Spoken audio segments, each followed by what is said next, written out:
The Egyptian government outlined its vision of economic development in an open session. The short-term plans based on economic reform and a new law for investments, and the long-term plans based on sustainability and mega infrastructure projects. We've started with the Suez Canal. We have the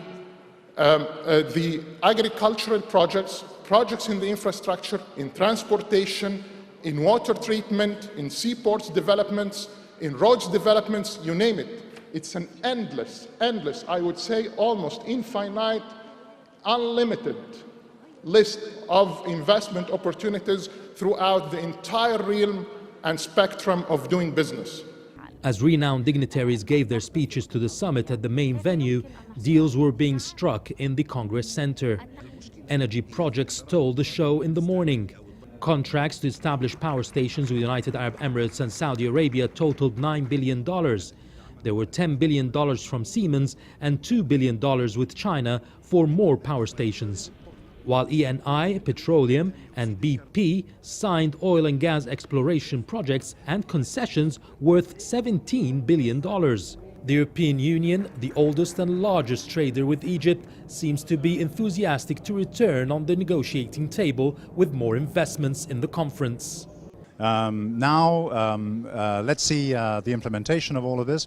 I'm confident with this economic team in place here in Egypt, there's a very, very good chance this time that the country will take the next step forward, and the proof of the pudding is probably going to be there in the eating.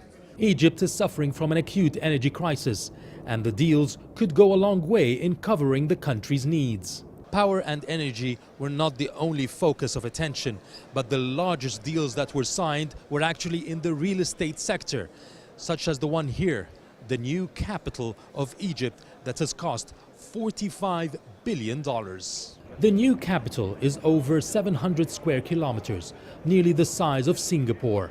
It has an airport 1.5 times the size of Heathrow. It includes 40,000 hotel rooms, 100 neighborhoods with all the necessary facilities to host a population of over 7 million people.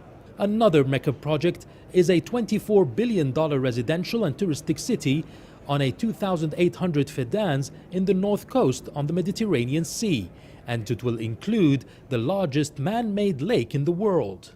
Two projects that will employ 2.5 million Egyptians. We think Egypt is a very, very promising country.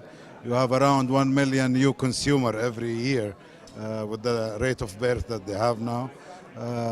We believe that they have one of the best or the best beaches in the world on the north coast. This project is in the north coast.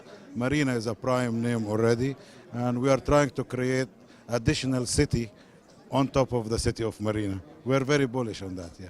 With 1 day still remaining, Egypt has already exceeded its targets in the economic conference. Yasser Hakim for CCTV, Sharm-el-Sheikh.